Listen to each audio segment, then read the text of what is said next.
What's up YouTube, this is Coding for Noobs, and once again we'll be doing another Java tutorial. I believe this is Java tutorial number 7, let me check real quick.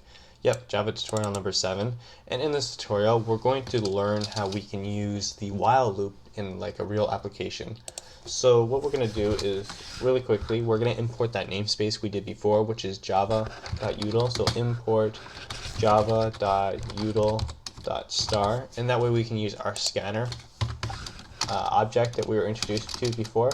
So we're just going to call it scanner input equals new scanner, and then we do system.in, and all this really means is we're creating a new scanner to read from the console input, and we set it to console input by doing the system.in, which means just like get the system's input in the console window.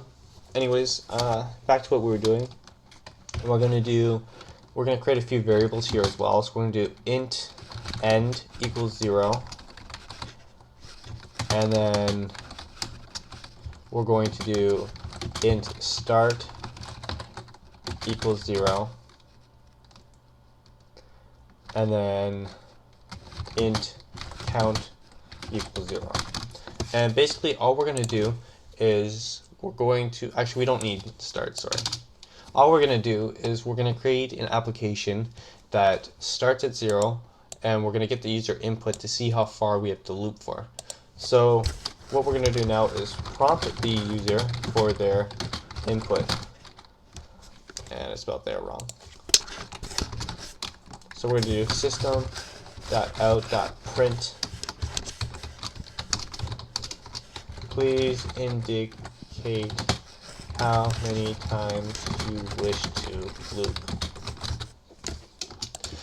And so basically we're just saying, hey man, how many times do you want us to loop this program for?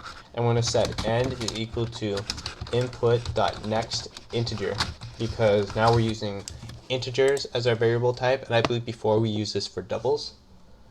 And alright, so now we have the user is going to enter in when they want us to stop the loop. So the next thing we're going to do is process the information. And basically in this process stage of our application is where we're going to have our while loop. So we're going to have while count, which is where we're starting, is less than or equal to n. We're going to run this block of code. So what we're saying is while count, which is set to 0, is less than whatever the user input. We're going to run the code here. And the code here, all we're going to do is do system.out.println loop, and then we're going to have plus count plus has passed. So we're just going to let the user know that we've passed this loop count, and then this block of code, and this block of code. And one last thing we have to do, like I told you guys before, so we don't get that infinite loop, is the count plus plus. So basically what we're saying is while count is less than the number that the user has specified, we're going to output the count, and then we're going to increase it by 1. So starting at 0, the first run will be 1, and then 2, then 3, then 4, depending on what the user sets as the endpoint.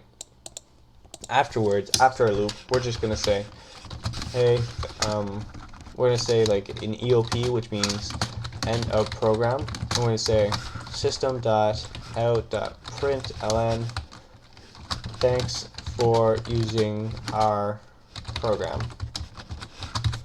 And basically this is like a very common thing that we see in a lot of applications. Like it'll say, hey, thanks for using the program, or the program was created by whatever, or the program has ended. That way the user knows everything's done and it's safe to close the program.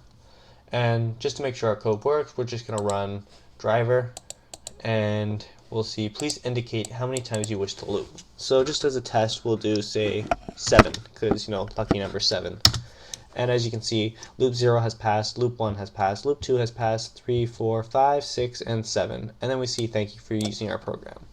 So this is just a quick, brief example of how we can use loops in like a real program. Obviously, it wouldn't be used for something this simple. Later on, when we get into more advanced coding, you'll see where these loops, or this loop, actually comes into play. But for now, this is like, you just gotta get used to using it and the concept of repetitive code, like code repeating itself over and over again using a condition. In our next video, we'll be going over pretty much this whole tutorial again, but using the for loop. So the code's just going to be a little bit different in the middle here. When we have our while, we'll have a for loop instead. And we'll be getting rid of this variable, of course. After that, I believe we'll be doing the if statement, which is also going to help you create some, I guess, different options within your program. Thanks for watching. If you guys have any problems again, maybe an infinite loop or something, go ahead, post it in the comments.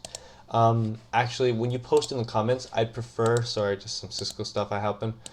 I'd prefer you use, I think it's called Pastebin.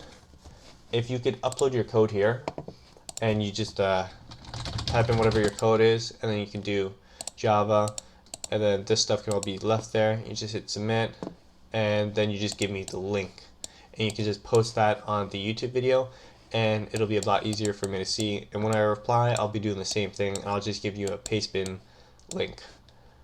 But yeah, thanks for watching, guys. Like I said, if you have any problems, you can send me your code, or just comment and let me know how I'm doing with these tutorials. If you have any suggestions, or you guys have anything specifically that you want to learn, sorry. Yeah, if you guys have any specific that you want to learn, just let me know and I'll get there too. Thanks for watching.